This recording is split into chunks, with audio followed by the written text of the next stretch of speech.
इस क्वेश्चन को सॉल्व करने के लिए हमें जिन रिजल्ट्स की ज़रूरत पड़ेगी पहले उन्हें डिस्कस कर लेते हैं। First result is Picard's theorem.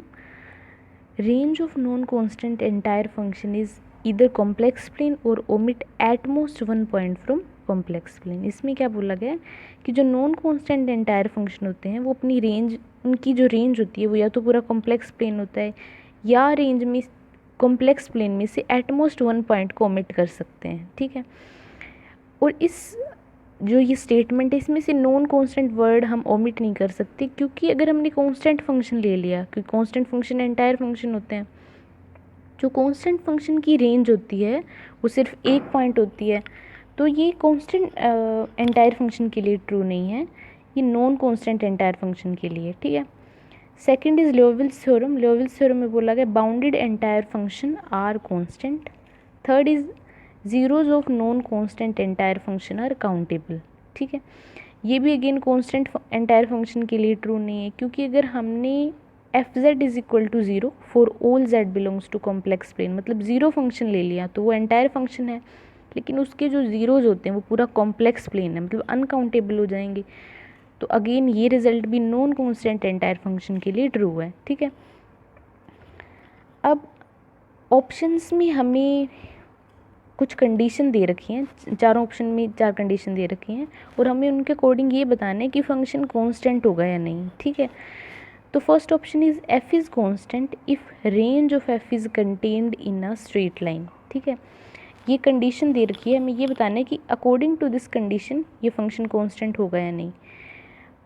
Question में हमें जो फंक्शन दे रखा है वो एंटायर फंक्शन है, तो ये बताना है range of entire function is contained in a straight line. ठीक है, जब भी फंक्शन एंटायर हो और नॉन कांस्टेंट हो तो उसकी रेंज क्या होगी, या तो पूरा कॉम्प्लेक्स प्लेन होगा या वो अपने कॉम्प्लेक्स प्लेन में से एटमोस्ट वन पॉइंट ओमिट कर सकता है। लेकिन यहाँ पे जो है, जो एंटायर फंक्शन है उसकी रेंज तो सिर्फ एक स्ट्रेट लाइन के अंदर कंटेन हो रही है, वो ये पॉइंट तो कंटेन कर ही नहीं रहा, तो इसका मतलब ये एंटायर तो है, इसे कांस्टेंट होना पड़ेगा। ठीक है, अगर कांस्टेंट नहीं होता तो उसे या तो उसकी रेंज पूरा कॉम्प्लेक्स प्लेन होती या एटमोस्ट वन पॉइंट ओमिट करती, तो इसका मतलब इस कंडीशन के अकॉर्डिंग फंक्शन को कांस्टेंट होना पड़ेगा, और हमें फंक्शन कांस्टेंट दे रखा है, तो इसका मतलब ऑप्शन नंबर फर्स्ट ट्रू चला जाएगा। ऑप्शन नंबर सेकंड में क्या दे रखा है, F is constant if F has uncountable many zeros. Question में हमें फंक्शन एंटायर दे रखा है, मतलब entire function has uncountably many zeros. ठीक है, अभी हमने देखा है zeros of non constant entire function are countable, लेकिन यहाँ पे एंटायर फंक्शन तो दे रखा है लेकिन ज़ीरोज़ अनकाउंटेबली मैनी दे रखे हैं, तो ये तभी ट्रू हो सकता है जब फंक्शन कांस्टेंट हो, क्योंकि नॉन कांस्टेंट एंटायर फंक्शन के लिए तो ये ट्रू नहीं है, और हम यहाँ पे कांस्टेंट ही दे रखा है, F is constant if F has uncountably many zeros. इसका मतलब ऑप्शन नंबर सेकंड भी ट्रू चला जाएगा। ऑप्शन नंबर थर्ड में दे रखा है F is constant if F is bounded on this set, this is all those complex number such that real part of Z is negative, मतलब negative real axis. ठीक है, इस ऑप्शन को discard करने के लिए हम काउंटर एग्जाम्पल लेते हैं, F of Z is equal to E raise to power Z. Obviously ये एंटायर फंक्शन है। ठीक है, अब सबसे पहले ये चेक कर लेते हैं कि ये बाउंडेड है या नहीं, तो इसका मॉडुलस लिया E raise to power X plus iota Y, तो इसकी वैल्यू तो 1 हो जाएगी, तो इसका मॉडुलस आ जाएगा E raise to power X, और इस सेट पे मतलब real part of Z is less than equal to 0 है, तो एक्सपोनेंशियल फंक्शन का ये ग्राफ होता है, और इस सेट के लिए हमेशा बाउंडेड होगा, क्योंकि ये हम इसकी वैल्यू हमेशा लेस देन 1 आएगी। ठीक है, तो फंक्शन एंटायर भी है, बाउंडेड भी है इस सेट के ऊपर, लेकिन ये फंक्शन कांस्टेंट तो नहीं है, लेकिन ऑप्शन में यहाँ हमें कांस्टेंट दे रखा है, तो मतलब ये कंडीशन इनफ नहीं है फंक्शन को कांस्टेंट बनाने के लिए, इसका मतलब ऑप्शन नंबर थर्ड रॉन्ग चला जाएगा।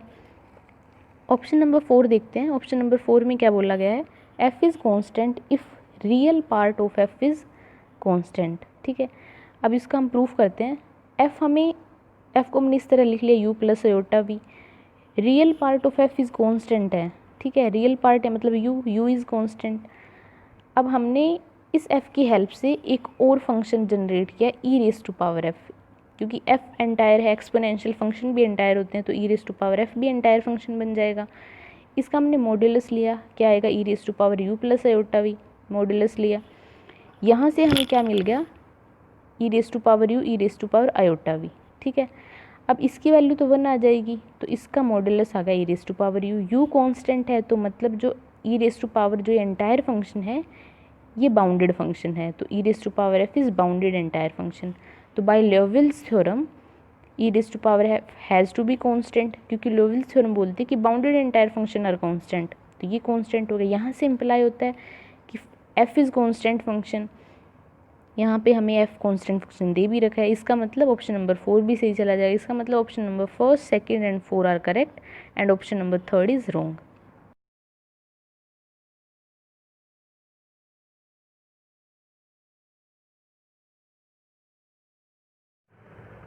इस क्वेश्चन में हमें एक एनालिटिक फंक्शन दिया हुआ है जो कि ओपन यूनिट डिस्क पे डिफाइन है। हमें चारों ऑप्शन में 4 कंडीशन दे रखी हैं, तो हमें ये बताना है कि किस कंडीशन के अकॉर्डिंग फंक्शन कांस्टेंट होगा, ठीक है। तो ऑप्शन नंबर 1 और 2 के लिए हम आइडेंटिटी थ्योरम का यूज़ करेंगे। तो पहले देख लेते हैं आइडेंटिटी थ्योरम क्या है। Let F be an analytic function from domain D to complex plane if there exists a sequence Zn in the domain such that f applied on this sequence is 0 and Zn converges to Z0 is limit point of this sequence।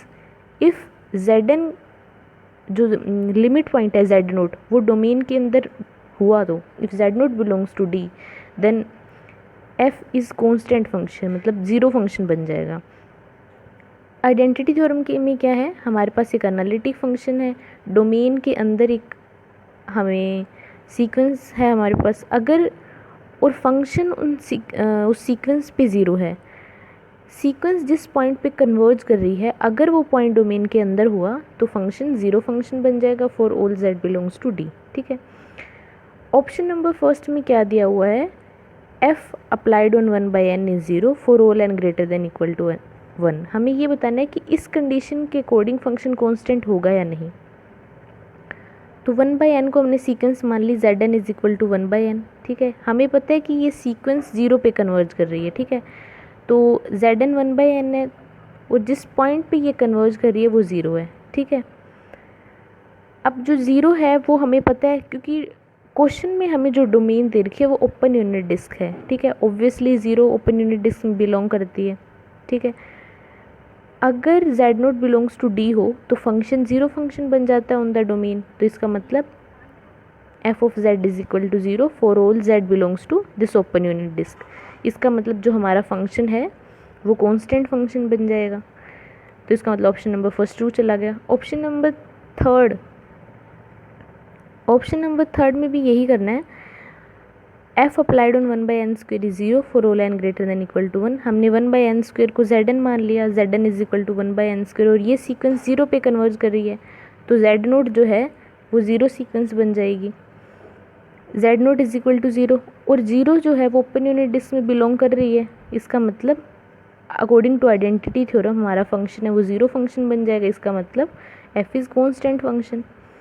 अब option number 3 और जो 4 हैं उनमें जो result use होगा, option number 2 और 4 में जो यूज़ होगा, zeros of non constant entire function are isolated, ठीक है। नॉन कॉन्स्टेंट एंटायर फंक्शन के जो नंबर ऑफ जो ज़ीरोज़ हैं वो आइसोलेटेड होते हैं। ऑप्शन नंबर 2 में क्या दिया हुआ है, f applied on z is equal to 0 for all mod z is equal to 1/2, ठीक है। फंक्शन हमें एंटायर दिया हुआ क्वेश्चन में, ठीक है, और f ऑफ z जो है वो 0 है on this circle, sorry unit नहीं, ऑन दिस सर्कल। फंक्शन के जो ज़ीरोज़ हैं ऑब्वियसली वो अनकाउंटेबल हैं और वो आइसोलेटेड नहीं हैं, ठीक है। फंक्शन तो एंटायर है लेकिन उसके ज़ीरोज़ आइसोलेटेड नहीं है, इसका मतलब फंक्शन को कांस्टेंट होना पड़ेगा, इसका मतलब ऑप्शन नंबर 3 भी सही चला जाएगा। इसका मतलब इस कंडीशन के अकॉर्डिंग भी फंक्शन कांस्टेंट होगा। ऑप्शन नंबर 4 भी सेम है, f of z is equal to 0 for all z belongs to this interval. अब क्वेश्चन में हमें जो फंक्शन दे रखा है वो एंटायर फंक्शन है और जो फंक्शन की जो ज़ीरोज़ हैं वो भी अनकाउंटेबल हैं और आइसोलेटेड नहीं हैं, ठीक है।